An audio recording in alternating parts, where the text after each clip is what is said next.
نصاب قربانی میں ضرورت سے زائد سامان کا مطلب،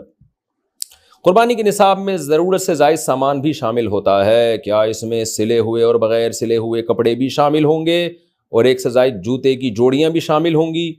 علی صاحب کراچی سے، دیکھیں ضرورت سے زائد سامان اگر پراپرٹی کی صورت میں ہے تو ہر وہ پراپرٹی جو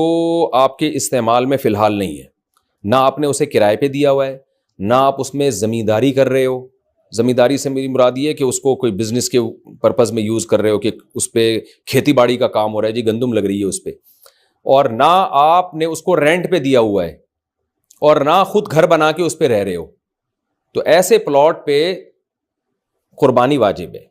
اور اگر وہ پلاٹ بیچنے کے لیے خریدا ہے تو پھر زکوٰۃ بھی واجب ہے، بیچنے کے لیے نہیں خریدا تو صرف قربانی واجب ہے، اور اگر بیچنے کے لیے خریدا ہے تو قربانی بھی واجب، زکوٰۃ بھی واجب۔ تو وہ پلاٹ یا وہ پراپرٹی جو یوز میں نہ ہو آپ کے، یہ نہیں کہ پورے سال یوز میں نہ ہو، یہ نہیں، بقرعید کے ایام میں اگر یوز میں نہیں ہے تو اس پہ بھی آپ پر قربانی واجب ہے۔ باقی جو گھر میں روز مرہ استعمال کی چیزیں ہوتے ہیں، جوتے، برتن، موبائل، گاڑی، تو ان میں اصول یاد رکھیں، پورے سال جو چیز استعمال نہیں ہوتی وہ ضرورت سے زائد سمجھی جائے گی، اس کی ویلیو لگائی جائے گی۔ قدیم فقہاء نے لکھا ہے کہ 3 جوڑے ضرورت میں داخل ہیں، 3 سے زائد ضرورت سے زائد میں، لیکن آج کل کے زمانے کے لحاظ سے یہ چینج ہو گیا ہے۔ آج کل کیونکہ لباس بہت باریک بھی ہوتے ہیں، جلدی جلدی پھٹتے بھی ہیں، میلے بھی ہوتے ہیں، تو اس لیے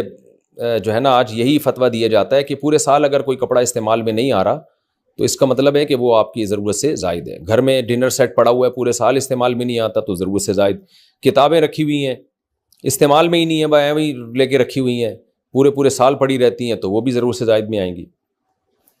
لیکن اگر علماء کے پاس کتابیں ہیں اور وہ کسی بھی وقت ان کو یہ ہے کہ میرے استعمال میں آ سکتی ہیں، ریسرچ کے کام آئیں گی، تو پھر وہ ضرورت میں داخل ہیں۔